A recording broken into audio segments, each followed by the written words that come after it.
Today we're going to talk about networking. Networking is important, no matter what career path you choose. If it's academia, if it's the business world, if it's holing up in a little cabin, being a hermit and writing the next great American novel, any of those things, you need to network. I only seem to be able to trick my camera into letting me be backlit for a little while, so we moved over here. But I still get to be in the sun. As I was saying before my camera so rudely interrupted us, networking is so important and you need to do it. So I'm gonna try and give you some advice on how best to network.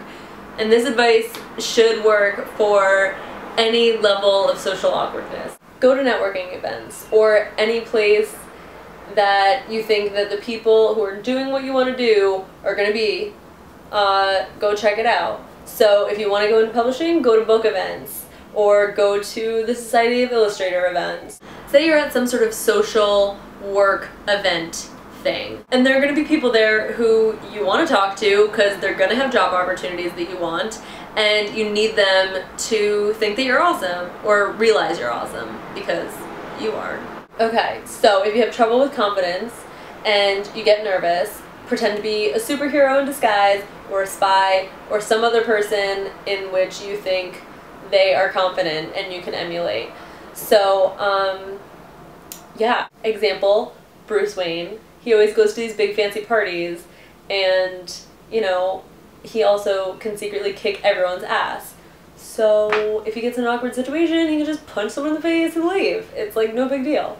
Have questions prepared and maybe some information about yourself prepared. I know I'm really bad at being put on the spot, so being in publishing, people are naturally going to ask like what my favorite book is or who my favorite author is, and I immediately freeze up and I'm like, I can't remember, I don't know. So I just have like a list of books that like I've read recently that I really enjoy, that overall like classics that I really enjoy. Also I have, you know, my list of like, I'm a pretentious person and these are the fancy classic pretentious people books that I like, and then there's the books of like, no but seriously, these are really awesome and I really like them.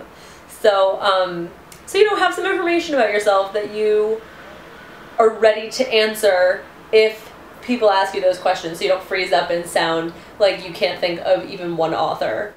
If you're going someplace where there's going to be one or a couple different companies, you should do research on the companies that are going to be there or the industry as a whole, and you should have some ideas about what you think they can do to improve things, or, you know, have questions. Specifically, if you're going to be talking to people from like one company, you should know about that company, because even though people say there are no stupid questions, in networking and interviews, there are stupid questions. There are questions that you can ask that it's like, you clearly have no idea what you're talking about. Okay, easy things. Dress professionally. It is always better to be overdressed than underdressed. Make sure when you're speaking to people and when they're speaking to you that you look at their face, that you're not like looking off, getting distracted by things, that you're not looking down at your phone. You need to pay attention and be looking at their face. Now in terms of follow-up and keeping in touch. So based on the level of interaction you have with people at a networking event, or how comfortable you feel with the conversation and how open they are to continuing the conversation with you, you can probably ask them if you can send them your resume. Even if they're not hiring, you can say, would it be okay if I sent you my resume? I would really love to have some feedback. That way, it's not like, I want to send you my resume so you can give me a job. But it's like, you've looked at a million resumes, you're in the industry, I would really like to know how my resume compares to the other resumes that you've seen recently. Like, do I need to change the formatting? Do I have too much information about my extracurricular activities? Really, industry to industry, it changes on what you should have on your resume.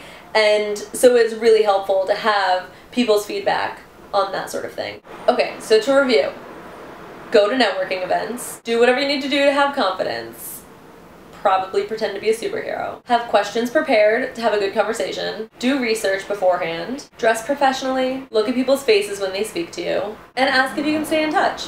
So I hope this is helpful. If you have any other questions, put them in the comments, or if you have any other advice that could help people, put that in the comments too. I think a really good one would be pretend you're Sydney Bristow from Alias and you can play spies. So you know how spies have to like be really professional and like kind of off everyone's radar, but also be the hottest person there, and like, I mean, you know, don't be sexy, that's a little weird, but you know, be badass in your mind, because then you will come across as awesome. I don't know if this is really good advice.